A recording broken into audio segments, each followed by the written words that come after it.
Welcome, one and all, to the mystical world of Filbar. Adventures abound throughout this realm, and we appreciate the opportunity to regale you with some stories from these trails.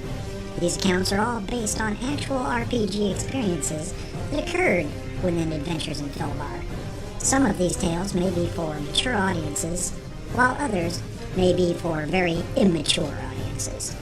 We now present the sage Mikas Tumo from Tamel, also known as the Bard of Filbar. Welcome to session Fartook-94. The previous episode found our unarmed delvers accused of killing Hagrid Toulouse from the innkeeper where the mage had been staying. The PCs met with a female dwarf named Rockfist who was heading up the investigation. The watch commander also arrived, but was able to offer a solid alibi for the adventuring party and threatened the whiny innkeeper. We rejoined the party as they listened to the watch commander engage the innkeeper. "I won't tell you to shut up again, Meebles.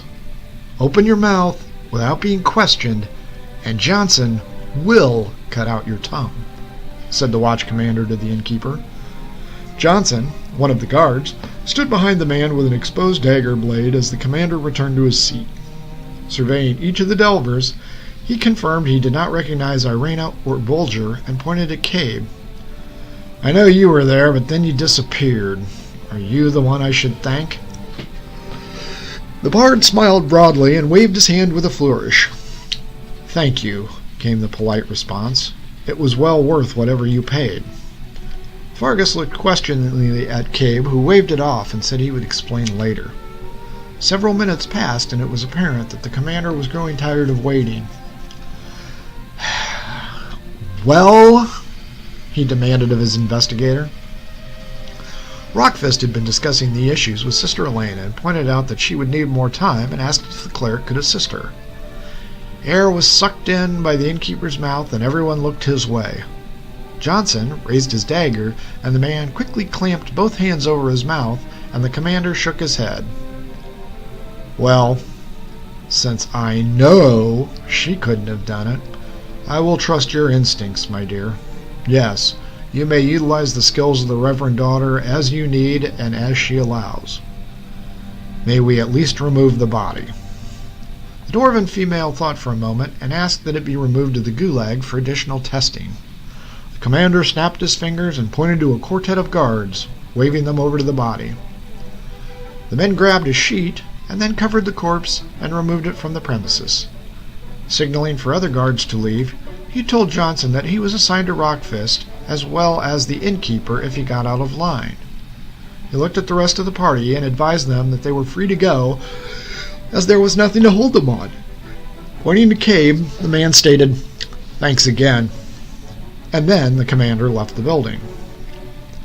Sister Elaine addressed her associate and looked at the innkeeper. "You can go. I'll be fine." As the group began to file out, Cabe stopped and smacked his head. "Maggart!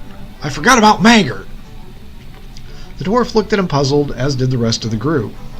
Cabe then relayed the account of tailing the group in and nearly being run down by the rogue knight in the street. The investigator was clearly confused and had to be briefed on the group's encounter with the Greycloaks up to the point where Hagrid showed him that the man had been trapped within a gemstone. Rockfist went over to the body and searched the floor but did not locate anything. She quickly explained that gems of trapping can release their victims only if the jewel is smashed. "I cannot find any shards, so I must conclude that the knight was released elsewhere." The dwarf thought for a moment and pointed to Meebles, the innkeeper, and demanded to know which room Hagrid had been staying in. The frightened business owner still had his hands clasped over his mouth and looked fearfully at the dagger held by the guard. The dwarf shook her head and advised him that he was allowed to speak when spoken to. Still concerned, the man held up 4 fingers but did not speak. The investigator threw up her hands and asked Sister Elaine if she would accompany her. The cleric nodded and followed the dwarf upstairs. Johnson released his grip on the innkeeper and followed the women upstairs as well. With Meebles facing off against the 5 delvers, he quickly backed away and moved into the back room. The party shook their heads and discussed what to do next. Bulger's stomach let out a loud growl, and the others nodded in agreement. "Yeah, let's go find some food," decided Fargus. The group stepped out into the darkening street and found the streets buzzing with news of the murder. The group checked both directions and viewed the placards on the rooftops until they found a tavern that was suitable for their purposes. Upon entering the Shield and Crossbow Tavern, they found it to be full, but a young barmaid advised they had one table in a corner that was left. As they were being led to their seats, they noticed the light wasn't very good, but the table would keep them off by themselves. Bulger remarked that the poor lighting was probably due to poor food. The barmaid overheard the remark and chuckled.